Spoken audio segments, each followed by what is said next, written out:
Hey everyone, this is Kevin the Apptrepreneur. Welcome to my channel, and today we have got to talk about what is probably the most insidious debit/credit card I've ever seen. Now, I have reviewed credit cards that have not been great, and in all fairness, credit cards should only be used as a last resort. You shouldn't get addicted to credit. It is not good to spend outside of your means. I talk about responsible spending though, like, hey, as long as you are keeping your credit card purchases within the budget and you keep track of them, then credit cards could be a great way to earn rewards, earn some cash back. You can take that money, invest in the stock market, whatever. You can do some good things with credit card rewards, and never mind the bonuses and things like that. And personally, I have not paid any interest fees in years because I do pay attention to what I'm spending. But when I was alerted to this particular credit card, and they call it a credit and debit card in one, which is probably more terrifying, because it's just weird. I honestly was thinking they were joking. Like, it didn't sound like it was something that should even be legal, but here is the commercial that I saw, so take a look. Credit cards give you 1% cash back. Boring! Finally, a credit card with crazy rewards. The Nirvana.money card. Every time you use your card, play the game. Just match 2 cards and your purchase is free. That's like 100% cash back. Don't settle for boring rewards. Sign up at Nirvana.money. Win 100% cash back. Nirvana.money. And if you think that I'm kidding, here's the website, Nirvana.money. Like, I cannot tell you how terrifying this is. Now, let's, just to make it even more clear, if you go down, your paycheck builds credit, no hidden fees. There it is. Match and win. Play the game to win every time you earn, save, and spend. Just match 2 cards to win to $10,000. By the way, membership is only $8 a month, and as you can see, there's a wait list you can join. So, first of all, this card has an annual fee. And, you know what I say about annual fees on this site? I don't frown upon them like some people do. Some people frown upon an annual fee, like, why am I paying a credit card company to use credit? Like, why am I doing that? And my attitude towards annual fees is this. If I am getting value out of it, then I don't mind paying an annual fee. There are some credit cards where it's like, yeah, you pay like $100 annual fee, like the Destiny card, and you don't get anything for it. You just get a low entry-level credit card, no rewards, no nothing. That is not worth paying $100 for. On the other hand, my Amex Gold card costs $250 a month, and I have gotten like half off of my Paramount Plus, half off of my HBO Max. I get tons of points. I was able to redeem them for a free trip to Tennessee, Nashville. And the $250, I have gotten way more than that back. So that is worth it to me. But this is kind of a scary concept for a card. So you pay $8 a month, and you are literally paying to gamble. That's what this is. This is, in many ways, mobile gambling. Now, why should this be illegal? Well, first of all, mobile gambling is illegal in many states. In fact, I think in California, we were voting to legalize it.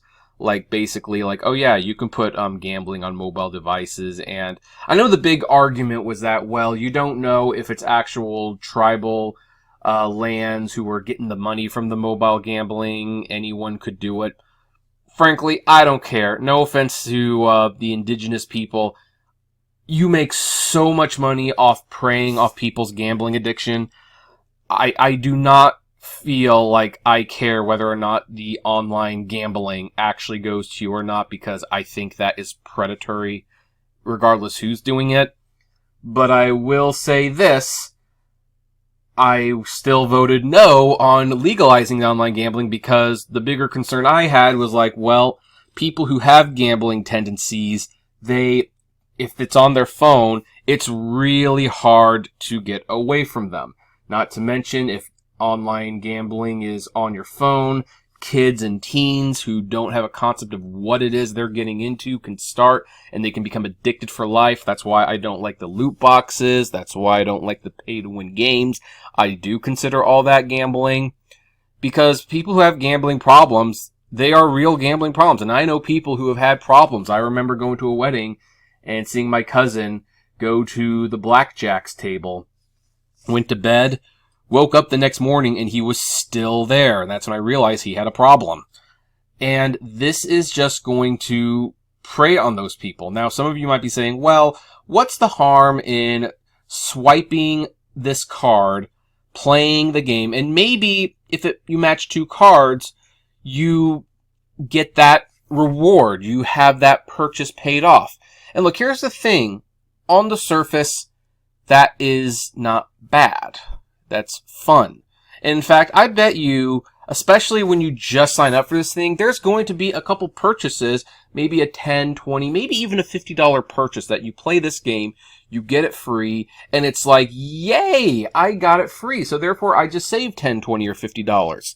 I believe that will happen. I believe they'll do that on purpose because they want you to use the card. Here's where the danger comes in. What if you start making a purchase with the hope that you will match those cards and that it will be free? What happens if it's not free? Because it will be you won't match it more often than you'll match it. And what if you start making purchases that you don't need to make because you're under this false sense of security that maybe you'll match the cards and it'll be free? Keep in mind, this thing is promising to cover a purchase for up to $10,000.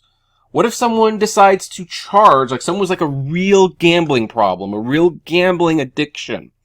They make like a $5,000 purchase or something like that because it's like, hey, I will match the cards and I might win. And if I win, hey, I've just saved $5,000. But you're not guaranteed to win.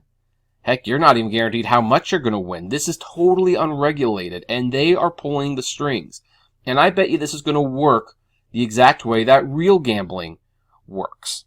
You're going to, make a bunch of purchases. You're going to lose more often than you win. You're going to get a few wins. There'll be small wins. That's what casinos do. They pay off a little bit and then ultimately end up putting that money back in because you hope for the big win. And occasionally someone will win big. And in fact, they will probably make a YouTube video talking about how they won big and what a great card this is because they just saved how much money. And you're just going to keep using it. And then you might start buying things that you don't need because there's that need to win. You're going to start buying groceries that you don't need because, well, I mean, I know you need groceries, but maybe you're going to buy extra groceries that, maybe you don't need. Put some extra wine in there or something. You're going to play the game. Like maybe you'll win that purchase being paid off. And then, I'm going to pay for these extra streaming services because I might win and I might get a couple months of Disney Plus for free or something to that effect.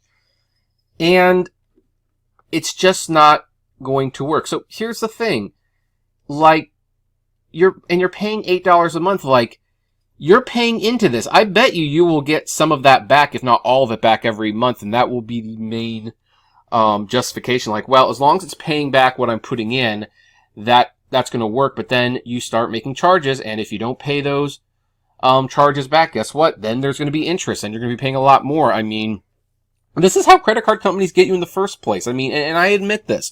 When they give you rewards and points, I know someone on Twitter, unfortunately, who buys things he does not need because he gets an email from these companies saying you will get extra points if you buy this. So he buys it, but he didn't need that in the first place. And he ultimately spent a lot more money because he bought something he wasn't ever going to use, but he did it to get points.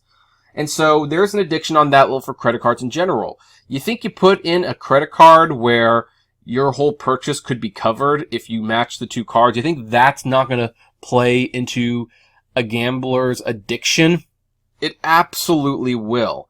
And I just don't see how this does not get challenged. It seems like it should be challenged. It seems like this is insidious. I do not recommend you ever sign up for this card. Never. especially if you've had issues with gambling in the past, don't even think about it. It doesn't seem like it's going to be a difficult card to get. It looks like, from what I read in the account terms and stuff, that they will give you a card even if you have bad credit, but that's because they're targeting people with bad credit. They're targeting people with money issues. They are targeting people who need those few wins to basically stay ahead, but it's going to cost those people a lot more in the long run. This thing just sickens me to look at, and I can't believe it's a thing. So anyway, I'd like to know what you think. Are you going to get this card? Please tell me you're not. But if you are going to get it, tell me what the appeal is. Tell me why. And do you think it should be illegal? I'd love to know. Comment below. Like, favorite, share, subscribe. And as always, flame responsibly. Have a good one.